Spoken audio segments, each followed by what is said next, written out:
اللہ کے نبی نے فرمایا جب شرم و حیا کسی کے اندر سے نکل جاتی ہے تو اس کا جو دل چاہے وہ کر سکتا ہے، جب شرم و حیا نہیں تو جو دل چاہے کرے۔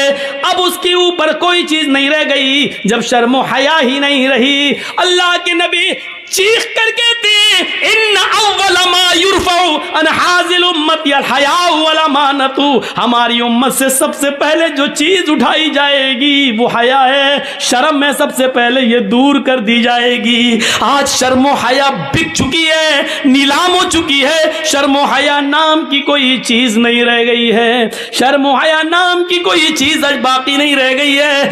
آج لڑکے اور لڑکیاں ایک ساتھ گفتگو کرتے ہوئے، سائیکل چلاتے ہوئے، باتیں کرتے ہوئے جا رہے ہیں، یہ شرم و حیا نام کی کوئی چیز نہیں رہ گئی ہے۔ وہ ایک دور تھا، وہ ایک دور تھا میرے بھائیوں کہ جنگ جمل کے موقع پر جب حضرت عائشہ ایک جگہ پر بیٹھی ہوئی تھی اور حضرت علی میں جنگ ہو رہی تھی، حضرت علی رضی اللہ تعالیٰ عنہ نے ایک رکا، ایک پرچہ، ایک نوٹ لکھا اور نوٹ لکھ کر حضرت عائشہ کے بھائی عبد الرحمن کو دیا اور فرمایا کہ یہ اپنی بہن عائشہ کو دے کر آؤ، اس میں میں نے کچھ چیزیں لکھوائی ہیں، حضرت عائشہ کو وہ پسند آ جائیں تو مجھے بتا دینا، اس میں ہم نے کچھ مشورے لکھے ہیں، حضرت عائشہ اگر ان مشوروں سے خوش ہو جائیں تو مجھے بتانا۔ اوہ میرے نوجوان ساتھیوں، آئے معظم پور کے لوگوں، آئے اس گاؤں میں رہنے والوں، آئے بنگال سے جڑنے والوں، سنو، حضرت عبد الرحمن حضرت عائشہ کے بھائی حضرت علی کا پرچہ لے کر آ رہے ہیں، گھوڑے پر بیٹھے ہوئے، گھوڑے کی پیر کی ٹھوکریں دھول اڑا رہی ہیں، اس دھول میں حضرت عائشہ سمجھ نہیں پائیں کہ اس گھوڑے پر بیٹھ کر کون آ رہا ہے۔ حضرت عائشہ نے جلدی سے پردہ کر لیا اور جلدی سے اپنا چہرہ چھپا لیا اور منہ موڑ لیا، اور عبد الرحمن آتے ہیں اور ان کے ہاتھ میں پرچہ دیتے ہیں، لیجئے یہ پرچہ حضرت علی نے دیا ہے۔ حضرت عائشہ نے اس پرچے کو لیا اور پرچہ پڑھنے سے پہلے کہا اے اللہ یہ کون سا دور آ گیا ہے، اے اللہ یہ کیا زمانہ آ گیا ہے، اب لوگ میرے پاس دلیری کے ساتھ آنا شروع ہو گئے ہیں، اب میرے پاس آنے میں شرماتے بھی نہیں ہیں، اے اللہ یہ کیا دیکھ رہی ہوں میں کہ لوگ اب بالکل نڈر ہو گئے اور لوگ میرے پاس برجستہ آنے لگے ہیں، پہلے آواز دیتے تھے، اپنا نام بتاتے تھے، سب کچھ کہتے تھے، اس کے بعد میرے پاس آتے تھے، اے اللہ اب لوگوں میں اتنی جرات اور بے باکی ہو گئی ہے، اتنی نڈرتا آ گئی ہے کہ اب ڈائریکٹ ہم سے پاس آ گئے اور ہم سے باتیں کرنے لگے۔ حضرت عبد الرحمن نے جب اپنی بہن عائشہ کے منہ سے یہ جملے سنے تو کہتے ہیں اے بہن ذرا پلٹ کر دیکھو، میں تمہارا اپنا بھائی عبد الرحمن ہوں، میں غیر نہیں ہوں۔ تب حضرت عائشہ نے پلٹ کر دیکھا تو سامنے ان کے سگے بھائی کھڑے تھے، تب انہوں نے اطمینان کا سانس لیا، تب انہوں نے چین کی سانس لی۔ میرے بھائیوں، حضرت عائشہ کا پردہ کرنا اور اپنے بھائی سے کو پہچان نہ سکیں تو یہ کہنا اب لوگوں میں یہ کتنی دلیری اور بہادری پیدا ہو گئی ہے کہ وہ اب بلا روک و ٹوک میرے پاس آ جاتے ہیں۔ اے اللہ یہ میں کیا دیکھ رہی ہوں، غور کیجئے اس جملوں پر، حضرت عائشہ کی زبان سے یہ نکلنے والے جملے آج ہماری ماں بہنوں کو کیا درس دیتے ہیں۔ آج ان کی جرات و بہادری دیکھو، جس کے ساتھ جائیں چلی جاتی ہے، جس کے ساتھ جائیں ٹہل لیتی ہے، جس کے ساتھ بیٹھنا چاہے بائک پہ سوار ہو جاتی ہے، جس کے ساتھ جانا چاہے مارکیٹ میں چلی جاتی ہے۔ ذرا تصور کرو میرے پیارے ساتھیوں، حضرت عائشہ تو اپنے بھائی سے بھی نہیں دیکھ رہی ہیں، جب پتہ چلتا کہ یہ میرے بھائی ہے تب انہوں نے چہرہ کھول کر اپنے بھائی کو دیکھا، کہا کہ اب کوئی بات نہیں، اب شک میرا دور ہو گیا ہے۔ ذرا تصور کیجیے حضرت عائشہ کو یہ بھی پسند نہیں کہ کوئی آئے اور بغیر مجھے اپنا نام بتائے اور بغیر اجازت لیے ہوئے مجھ سے ملے۔ میری ماں بہنوں ہمیں سوچنا پڑے گا کہ یہ سب کیا ہے اور آج ہم کس دلدل میں گھسے ہوئے ہیں۔ ترقی اس کو نہیں کہا جا سکتا ہے جس کو ہم ترقی کا نام دے رہے ہیں، یہ ترقی نہیں ہے جس کو ہم ترقی کہہ رہے ہیں۔ ترقی آپ کو کرنا ہے تو 1400 سال پیچھے کی طرف آپ کو جانا پڑے گا۔ جیسا کہ کل میں نے ایک واقعہ سنایا تھا کہ پاکستان کی ایک لڑکی جس کا نام شہناز ہے، آج بھی وہ پائلٹ ہے لیکن چہرے کا پردہ کرتی ہے اور ہاتھ میں گلیوز پہنتی ہے اور ہوائی جہاز اڑاتی ہے, سعودیہ تک کی دوری طے کرتی ہے. اس کو سعودی و کویت و دبئی تمام لوگوں نے اس کو دعوت دی, لیکن اس نے کہا نہیں, ہم پاکستان کی لڑکیوں کے لیے عبرت بننا چاہتے ہیں, ان کو یہ سبق دینا چاہتے ہیں کہ ہم پردے کے اندر بھی اگر ترقی کرنا چاہیں تو کر سکتے ہیں, پردہ ہماری ترقی میں رکاوٹ نہیں ہے. ذرا تصور کریے آپ, یہ کیا چیز تھی, یہ کون سا جذبہ تھا. اللہ کے نبی اعلان کر رہے ہیں کہ النساء حبالۃ الشیطان. اب کیا رہ جاتا ہے اس حدیث کے بعد, اس جملے کے بعد اب کیا رہ جاتا ہے؟ میری بہنوں برا مت ماننا, اللہ کے نبی نے کیوں کہا ہے النساء حبالۃ الشیطان, عورتیں یہ شیطان کی رسیاں ہیں. نہیں, تمہیں برا نہیں ماننا چاہیے, ساری عورتیں اس میں شامل ہیں. کیا ہماری ماں نہیں ہے؟ کیا جرجیز کی بہن نہیں ہے؟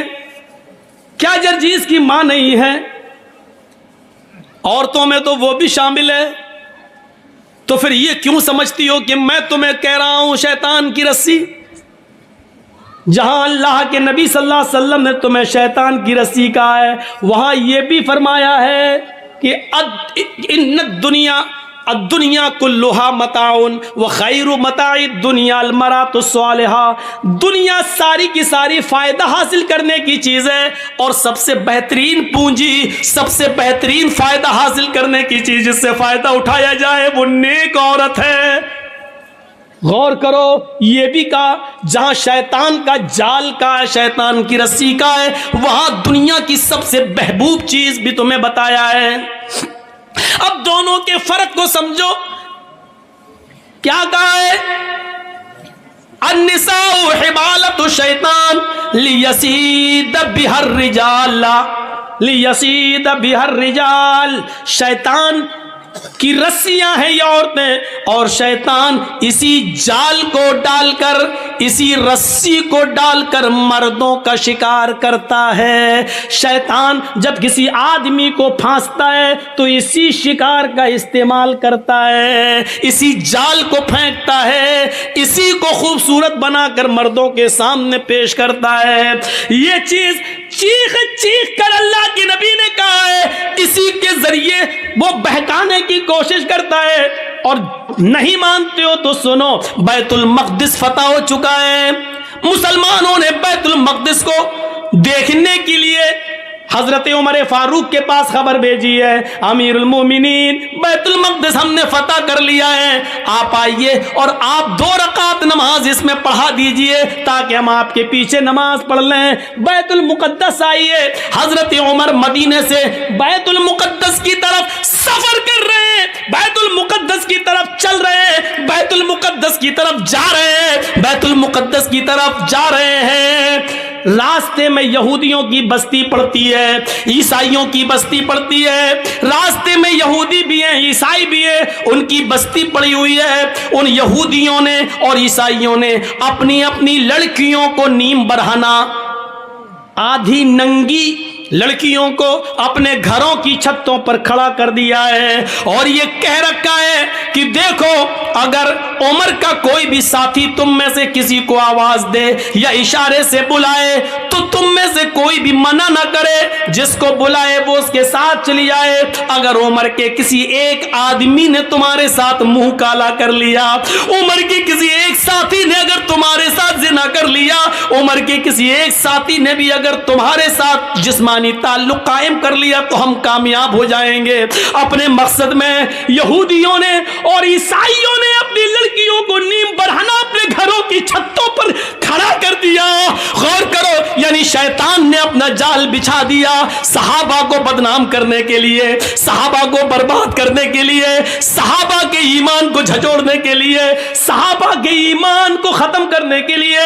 ادھر حضرت عمر فاروق کو جب یہ پتا چلا کہ ان یہودی اور عیسائیوں نے ایسا کر لیا تو انہوں نے حکم دیا کہ لوگوں میں پیچھے پیچھے چلوں گا, آگے آگے نہیں. سنو, یہودیوں کی لڑکیاں گندے اشعار پڑھیں گی, اپنی طرف تمہیں بلائیں گی, اپنی طرف تمہیں مائل کریں گی, میک اپ کیے ہوئے ہوں گی اور نیم برہنہ ہوں گی.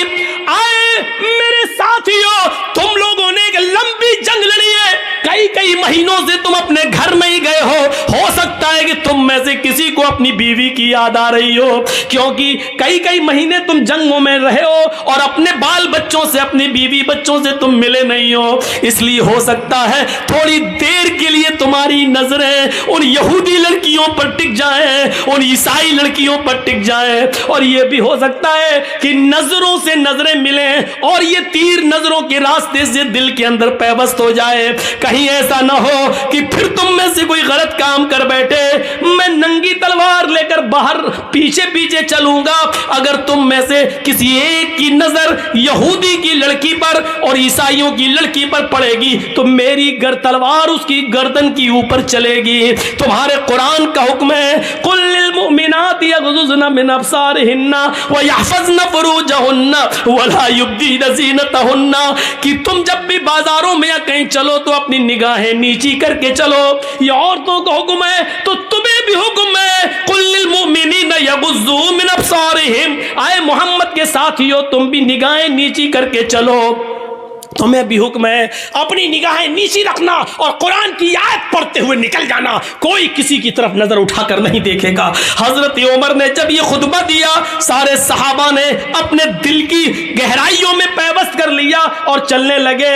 جب چلتے چلتے یہودیوں کی بستی آئی, یہودیوں کی لڑکیاں اور عیسائیوں کی لڑکیاں اس منظر کو دیکھ رہی ہیں, اور جب یہ اس گاؤں سے گزرنے لگے, ان کی چھتوں کے پاس سے گزرنے لگے تو ان کے میک اپ لائٹ مارنے لگے, ان کی خوبصورتی چمکنے لگی, ان کے حسن و جمال انگڑائیاں لینے لگے میرے بھائیوں. اور ساتھ میں سریلی اور میٹھی آواز میں بجنے والے گانوں نے میرے بھائیوں کانوں کے اندر ایک عجیب کھنکھناہٹ پیدا کر دی. لیکن جب وہ گانا گا رہی تھی تو محمد کے ساتھی, عمر فاروق کے یہ ساتھی چیخ چیخ کر قرآن کی آیت پڑھنے لگے قل للمؤمنین یغضوا من ابصارهم ويحفظوا فروجهم قل للمؤمنین یغضوا من ابصارهم ويحفظوا فروجهم. تھوڑی دیر لگی ہے کہ آپ کا یہ قافلہ اور صحابہ کا یہ قافلہ تھوڑی دور نکل جاتا ہے. قرآن کی ان آیتوں کے آگے ان گانوں کی آوازیں مدھم پڑ جاتی ہیں, سلو ہو جاتی ہے. صحابہ کرام یہ قرآن کی آیتیں پڑھتے ہوئے آگے نکل جاتے ہیں. ان لڑکیوں کی طرف کبھی جھانک کر بھی نہیں دیکھا ہے. ان لڑکیوں نے سوچا ہمارے ماں باپ تو ہماری عزت کا سودا کرنے کے لیے تیار ہو گئے, لیکن عمر کے ساتھیوں نے ہماری طرف نظر اٹھا کر بھی نہیں دیکھا, ہماری عزت و آبرو کو محفوظ رکھا, کسی نے ہماری عزت و آبرو سے کھلواڑ نہیں کیا. لہٰذا یہی وہ لوگ ہیں جو آگے بھی ہماری شرمگاہ کی, ہماری عزتوں کی حفاظت کریں گے, ہماری باڈی اور ہمارے جسموں کی حفاظت کریں گے, جنہوں نے ہمیں گھاس نہیں ڈالی. اگر ہم ان کی بیوی بن جائیں, ہم ان کی رفیق حیات بن جائیں, ہم ان کی شریک حیات بن جائیں تو یہ ہمارا کتنا احترام کریں گے. وہ اپنی چادریں اوڑھ کر اپنا جسم چھپا کر گھروں کی چھتوں سے نیچے اترتی ہیں اور بھاگتی اور دوڑتی ہوئی جاتی ہے اور کہتی ہیں اے عمر کے ساتھیو, اے عمر کے ساتھیو, اے امیر المومنین کے ساتھیو, اکیلے کہاں چلے جا رہے ہو؟ ہماری عزت و آبرو کی حفاظت کر کے ہماری طرف نظریں اٹھا کر بھی نہ دیکھے اور چلے جا رہے ہو. ہمارے ماں باپ نے تو ہماری عزتوں کا سودا کر دیا تھا, لیکن تم نے ہماری عزت و آبرو کی طرف نظر اٹھا کر بھی نہیں دیکھا. تم ہی ہماری حفاظت کر سکو گے. تمہاری پاس جو کتاب ہے وہ کتاب ہمیں ایک نئی زندگی دے سکتی ہے, وہ کتاب ہی ہماری زندگی میں انقلاب پیدا کر سکتی ہے, وہ کتاب ہی ہماری زندگی میں ایک نیا رول ادا کر سکتی ہے. اے محمد کے ساتھیو, مجھے بھی اپنے ساتھ لیتے چلو, ایسے نہیں لے جا سکتے ہو. تو میں کلمہ پڑھنے کے لیے تیار ہوں، اشہدو اللہ الہ الا اللہ و اشہدو ان محمد عبدہ ورسولہ۔ انہوں نے کلمہ پڑھا، پھر حضرت عمر فاروق نے ان کو درس دیا، آئے میری بہنوں تم نے کلمہ پڑھ کر اسلام قبول کر لیا ہے، اب تم اپنی بستی میں رکی رہو، ہم بیت المقدس سے جب لوٹ کر واپس آئیں گے اور بیت المقدس سے جب ہم واپس مدینے کی طرف جائیں گے تو ہم تمہاری شادیاں کروائیں گے، ہم تمہیں کسی کی بیوی بنوائیں گے اور پھر تمہیں بھی اپنے ساتھ لے کر چلیں گے۔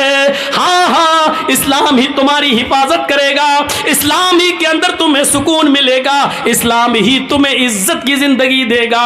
میرے پیارے ساتھیوں غور کیجیے آپ، یہ قرآن کی آیت کی وجہ سے، اور یہودیوں نے دیکھو کہ یہ جال بچھا دیا تھا مسلمان صحابہ کو برباد کرنے کے لیے، لیکن قرآن کی آیتیں پڑھ کے یہ نکل گئے۔ اسی کو اللہ کے نبی نے کہا عورتیں شیطان کا جال ہیں، وہ اسی جال کو پھینک کر مردوں کا شکار کرتا ہے، بہت کم لوگ ہیں جو اس جال سے بچ پاتے ہیں۔ اپنے آپ کو بچانا ہے تو اس جال کو سے بچنا ہے۔ اس کا یہ مطلب نہیں کہ تمہیں بہت برا کہہ دیا گیا ہے، نہیں، تم تو وہ ہو، یقین مانیے۔ اب عورت کا دوسرا پہلو بھی دیکھیے، ایک طرف شیطان کا جال ہے، لیکن جب عورت اسلام کے دائرے میں آتی اور ایمان اس کے اندر پیدا ہوتا ہے تو یہ عورت پھر وہ چیز ہے جو فرعون جیسے ظالم بادشاہ کے سامنے نڈر ہو جاتی ہے اور سامنے کھڑی ہو جاتی ہے۔ جب فرعون کی بچی کو کنگھی کرتے ہوئے آسیہ کے ہاتھ سے کنگھی گر جاتی ہے اور وہ زمین سے کنگھی اٹھاتے ہوئے اس کے منہ سے نکلتا ہے بسم اللہ، بسم اللہ، تو فرعون کی بچی کہتی ہے تم